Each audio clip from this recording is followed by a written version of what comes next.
In the deep, thrumming heart of a beehive, there is a secret that goes against everything we think we know about royalty. We've been told stories of kings and queens since we were children, so we naturally look for a king among the bees. We see the large, bulky figures moving through the golden shadows, and we assume they are the masters of this buzzing empire. But the truth is much darker. In the world of the hive, there is no throne for a male. There is only a death sentence. If you look closely at a colony, you'll notice a few bees that are significantly bigger than the rest. They have massive, wraparound eyes and thick, powerful bodies. These are the drones, the only males in a city of tens of thousands of females. To a human observer, their life looks like a dream. While their sisters are out in the scorching sun, flying miles to collect nectar, or fighting off predators with their lives, the drones stay home. They don't clean, they don't build, they don't even have a stinger to defend themselves. They spend their days lounging on the wax combs, begging for food. The sisters, driven by an ancient instinct, feed them directly, mouth to mouth, offering up the finest honey. It looks like a life of luxury. It looks like they are kings, but they are actually prisoners of their own biology. The drone is a specialist with one single, terrifying purpose. He is a genetic time bomb. His massive eyes aren't for admiring the flowers. They are designed to spot a queen high in the sky against the blinding glare of the sun. His powerful wings aren't for foraging. They are engines meant to chase her down at breakneck speeds. He is built for a single moment of glory that he will never survive. When the air turns warm and the pheromones of a virgin queen drift through the wind, the drones take flight.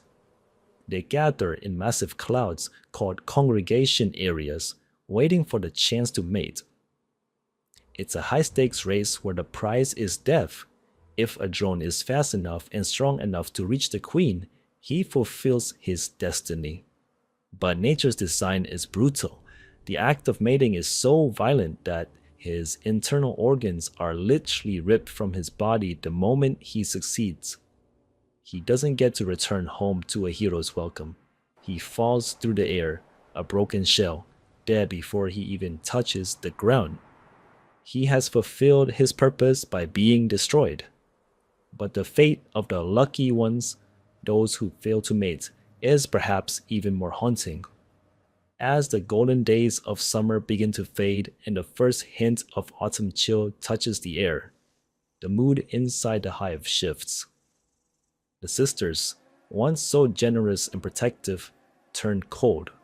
They know that winter is coming and food will be scarce. The hive is a brutal matriarchy where every drop of honey is calculated for survival. It cannot afford to feed useless mouths. The massacre begins quietly.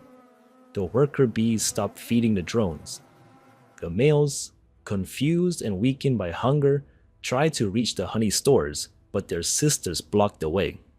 They bite at the drone's wings and tug at their legs.